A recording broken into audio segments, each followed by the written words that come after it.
Hello बच्चों, चलिए प्रश्न को देखते हैं। प्रश्न है गुणनखंड विधि से द्विघात समीकरणों के मूल ज्ञात कीजिए। द्विघात समीकरण दी गई है 100 x का वर्ग घटाव 20x योग 1 बराबर 0।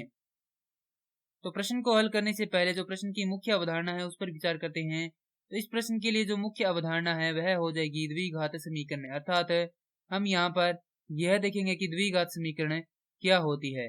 तो वे समीकरण जो ax का वर्ग योग bx योग c बराबर 0 के रूप की हो द्विघात समीकरण कहलाती है।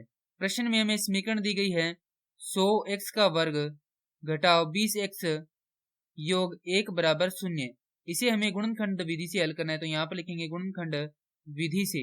गुणनखंड विधि के अंतर्गत यह होता है कि यहाँ पर जो हमारे पास bx होता है उसके हमें इस प्रकार के खंड बनाने होते हैं कि जिनका गुणनफल क्या हो, इन दोनों संख्याओं के गुणनफल के बराबर हो और उनका योग क्या हो, इस संख्या के बराबर हो। अर्थात यदि हम यहाँ पर गुणनफल देखेंगे तो हमारे पास गुणनफल कितना है 100 गुणा 1 अर्थात 100।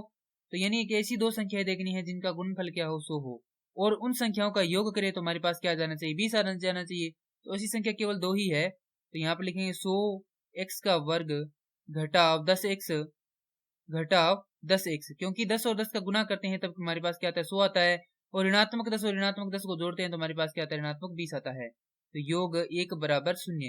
तो यहाँ से हम देखें तो यहाँ से उभयनिष्ठ है 10x, तो यहाँ पर बचेगा अंदर 10x घटाव 1 घटाव, यहाँ से उभयनिष्ठ आता है 1, अंदर बच जाएगा 10x घटाव 1 बराबर 0। इन दोनों में देखें तो हमारे पास क्या उभयनिष्ठ है 10x घटाव 1 उभयनिष्ठ है, तो अंदर बच जाएगा 10x घटाव 1 बराबर 0। तो यहाँ से हमारे पास या तो ये 0 के बराबर होगा ये 0 के बराबर होगा। यदि इसको 0 के बराबर रखते हैं तो हमारे पास आएगा 10x घटाव 1 बराबर 0। इसको 10x के बराबर रखते हैं तो यह आएगा 10x घटाव 1 बराबर 0। हल करेंगे तो यहाँ से आ जाएगा 10x बराबर 1 अर्थात x बराबर 1 बटा 10। इसी प्रकार ये भी क्या हो जाएगा x बराबर 1 बटा 10। तो इस समीकरण के जो मूल हैं वह हो जाएंगे 1 बटा 10 1 बटा 10। मूल का अर्थ होता है यहाँ पर x के मान। अतः हमारे प्रश्न का सही उत्तर हो जाएगा x बराबर 1 बटा 10 और दूसरा मान भी क्या है x बराबर 1 बटा 10। मैं आशा करता हूँ कि यह प्रश्न आपको समझ में आया होगा। धन्यवाद।